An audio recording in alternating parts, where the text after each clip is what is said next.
Hey, Mrparka here to review one from Wild Eye releasing. This actually came out, I think, maybe even a year ago, quite some time ago, and it was originally released way before that on VHS. This movie was actually made in 2009 by Evan. I'm going to mispronounce the last name. It's very long. It's Mac. I'm just going to put it right up to the camera and hopefully it registers. If not, there'll be something above.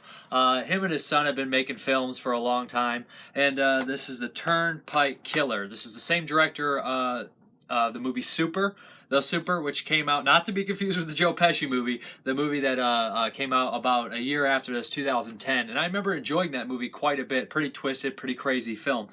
So I put in the Turnpike Killer. I thought I actually might have got made after. I couldn't remember. And I realized this was their first endeavor. It was also directed by a guy named Brian Weaver. It seemed like a kind of direction deal here.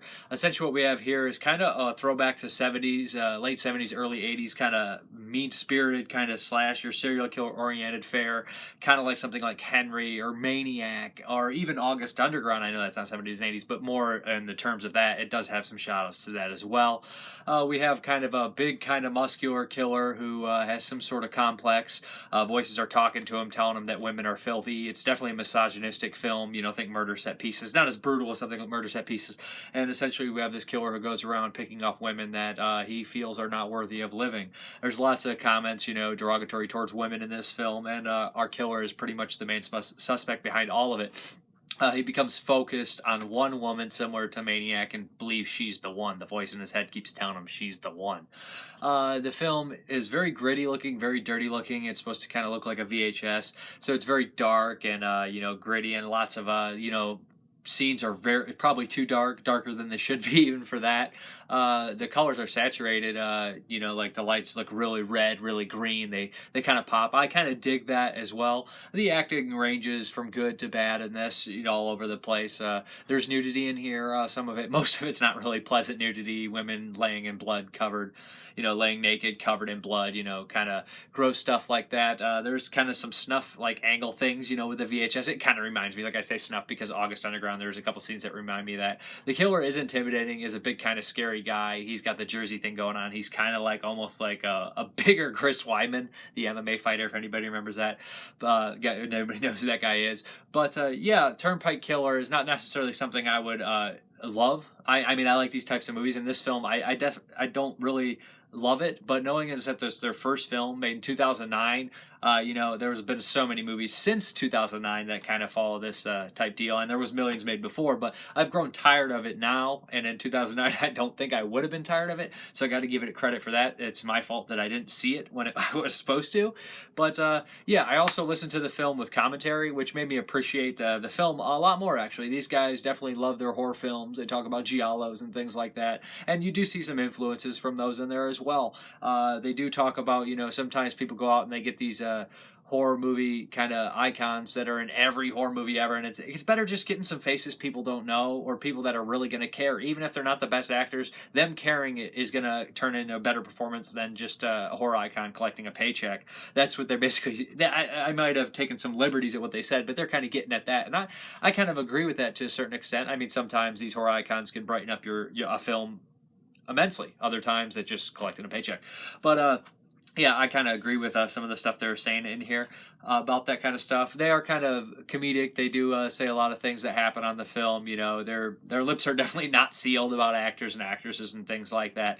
But it's a nasty little dirty kind of serial killer flick, and a first endeavor, I think, kind of worth checking out, especially if you like the Super, which I remember liking quite a bit.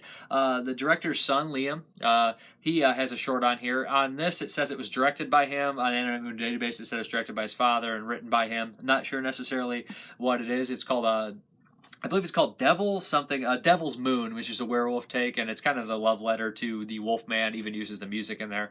And I can appreciate that, making a creature feature at such a young age, or helping your son make a creature feature at such a young age is pretty damn cool, and it's actually entertaining for a 25-minute little feature here.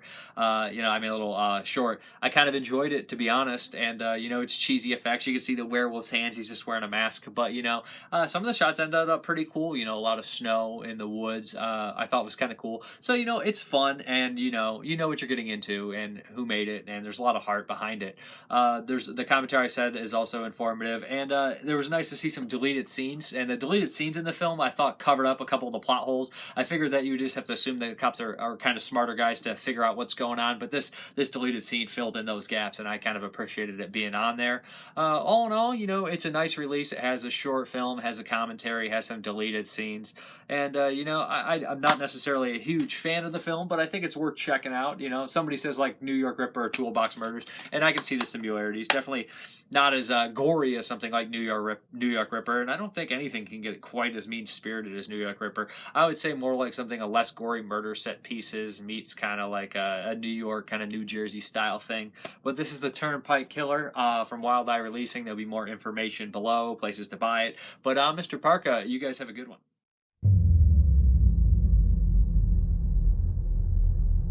Awake and become a god.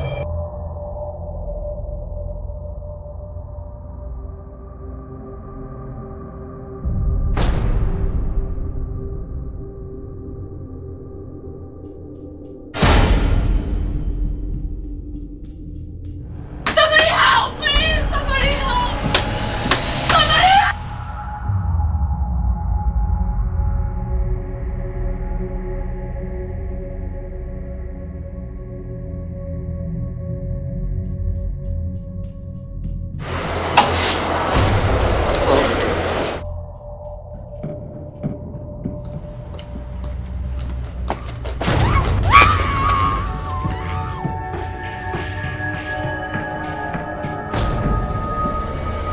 Hey, Michelle.